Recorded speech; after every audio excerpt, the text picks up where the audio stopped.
Most people spend their entire lives trying to fit in, shifting who they are to please bosses, partners, family members, social masks, approved behaviors, expected replies, and they genuinely believe that this is the only way to survive in this world. But there's a rare group of souls who simply don't function like that. They don't try to mold themselves to the world. And the most intriguing part is that the world bends around them. People change their opinions in their presence. Spaces transform the moment they walk in. Situations that seemed impossible suddenly resolve with no logical explanation at all. And the signs are not obvious. They aren't dramatic. Sometimes they don't even make rational sense. But they're subtle, magnetic, and impossible to ignore once you understand what they mean.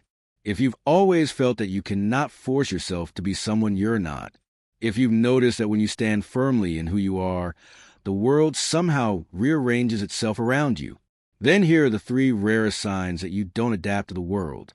The world adapts to your vibration. Let's begin. You've noticed something about yourself since you were very young. You tried. You really tried to be what people expected from you. You tried to speak the right way in interviews, smile at the correct moments, agree when everyone else agreed. But something inside you rejected that with a visceral kind of force. You saw co-workers pretending to feel enthusiasm in empty meetings. You watched people laughing at jokes they didn't find funny.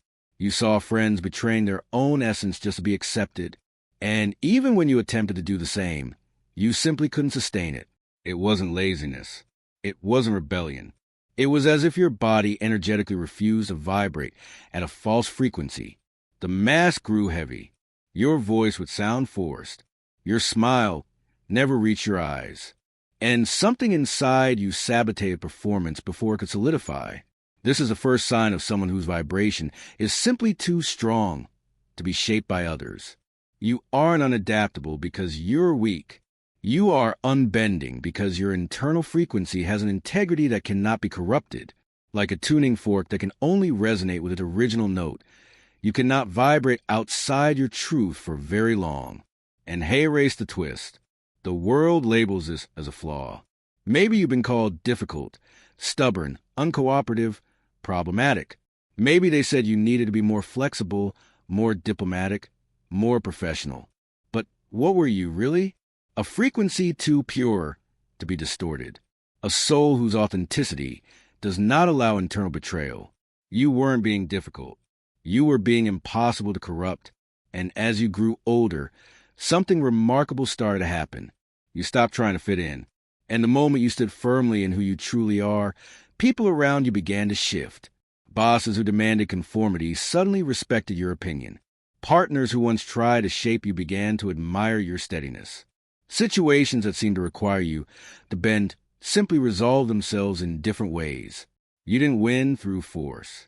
You won through vibrational coherence. Your refusal to break your frequency created a field so strong that the world had no choice but to reorganize around it. And everyone around you felt it, even if they couldn't explain why. Because realness always outlasts performance. Always. If you've never been able to wear a mask for very long, if every attempt to be fake mysteriously fell apart, if you gave up adapting and the world started adapting to you, this is your first sign. Your vibration is a fortress, and fortresses don't move. Everything around them reorganizes. This might be the quietest and at the same time the most powerful sign of all. Something you may have noticed, but never managed to put into words. You walk into a room, and the energy shifts. Conversations become more honest. People say truths they have been hiding minutes before. Or, on the opposite extreme, tensions dissolve. Arguments calm down. Children stop crying. It's not something you do. It's something you are. Your presence functions like an energetic tuning fork. And everyone around you begins, unconsciously, to vibrate closer to your frequency. Not because you command it, but because higher frequencies naturally organize lower ones. You probably notice that when you step into chaotic environments, one of two things happens. Either the chaos settles, or you're immediately rejected. People either avoid you or gravitate toward you with almost no middle ground, because your vibration doesn't allow neutrality. It disrupts the field. Fake environments become uncomfortable around you. Superficial conversations die out. Forced jokes fall flat. People who are performing suddenly get tangled in their own words. It's not that you're judging them. It's that your frequency exposes without a single word what's real and what's an act. Ancient traditions always knew this. In old spiritual circles, masters and shamans were said to carry what they called a pacifying presence or a disruptive field. Just by being in a space, misaligned energies were forced either to realign or to leave, not through confrontation but through resonance. But it goes deeper. Have you noticed that your conversations tend to become unexpectedly deep? Strangers tell you secrets. Rigid people open up. Acquaintances reveal traumas they've never shared. This is not coincidence. Your vibration creates an invisible field of safety.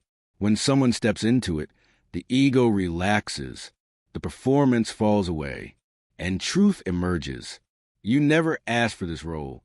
You're not trying to be a therapist, but your frequency acts like an honest mirror, and honest mirrors reveal what was hidden. Sometimes this scares people. They pull away from you without explanation. Other times, it draws them to you with an almost desperate magnetism. They don't know why they need to be around you, but they feel it, because in your presence, they can finally stop pretending. And for souls exhausted from performing, that feels like coming home. If environments shift when you enter, if conversations become real around you, if people either avoid you intensely or seek you fiercely, with nothing in between, this is the second sign. You're not just living in the world. You're restructuring the field around you constantly, without effort. Your presence doesn't ask for permission. It reorganizes. There's something strange that happens in your life. And maybe you've hesitated to talk about it because it sounds arrogant or unlikely or like you're making coincidences up. But it's real.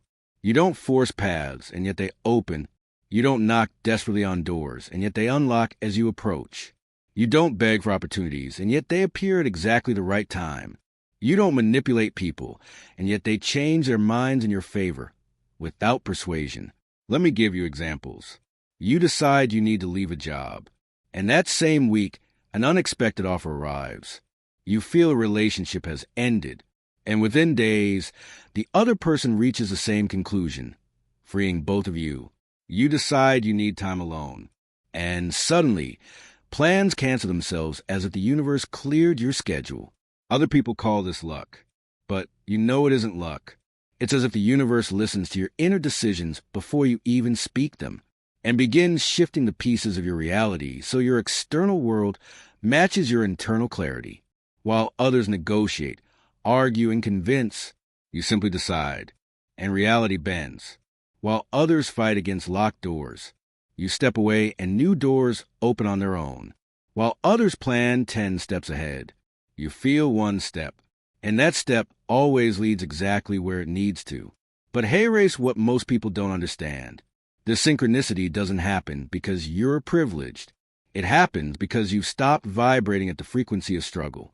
When you try to force, control, manipulate, you're vibrating in scarcity, in desperation, in fear that things won't work out. But when you decide internally with clarity, without attachment to how, you're vibrating in certainty. And certainty reorganizes matter. Your vibration sends a signal so clear to the field that the field responds. Not instantly, but inevitably. This doesn't mean you don't face challenges. You do sometimes enormous ones. The difference is that your challenges never feel random. There's always a lesson, always a redirection hidden inside. And when you trust and move through them, what comes after is always better than what you lost. You live on a different timeline. One where forcing doesn't work, but aligning always does. One where insistence drains, but surrender allows. People look at your life and think you're lucky, that things come easily. They don't see the moments when you chose to release control. They don't see the times you trusted when everything looked uncertain. They don't see the inner clarity you kept even when the external world was chaotic. And because of that, they don't understand that you're not receiving luck. You're creating reality. Your vibration has become so coherent that the universe can't deliver experiences misaligned with it anymore. You're not manifesting with techniques. You're being, and being is magnetic. If closed doors open when you stop forcing them. If impossible paths dissolve when you decide they're no longer yours. If life responds to your inner decisions even before you take outer action. This is the third sign. You're not negotiating with reality. You're radiating a vibrational command so clear that reality has no choice but to reorganize around it. If these signs resonate with you, the inability to wear masks, the way environments transform in your presence, the paths that open without effort, then you need to understand something fundamental about who you are. You are not here to learn how to adapt. You are here to radiate a frequency so pure that the world around you has no choice but to realign. You are not the problem when you don't fit in. You are the catalyst. High frequency doesn't come from techniques. It comes from integrity, from refusing to betray who you are, even when it would be easier, from standing firm in your truth, even when the world pushes back, from trusting your internal clarity, even when no one else sees what you see. While others mold themselves, you radiate. While others negotiate, you decide. While others try to convince, you simply are, and the world inevitably shifts around your certainty. Your presence doesn't ask for permission. It reshapes fields. Your vibration doesn't adapt, it sets the tone. You didn't come here to fit into small spaces. You came here to expand reality itself. And with that comes a responsibility few understand. Protect your frequency for what it is sacred. Not everyone can handle your intensity. Not everyone will understand your firmness. And that's okay. You are not here for everyone. You are here to stay loyal to your vibration, regardless of who stays or leaves.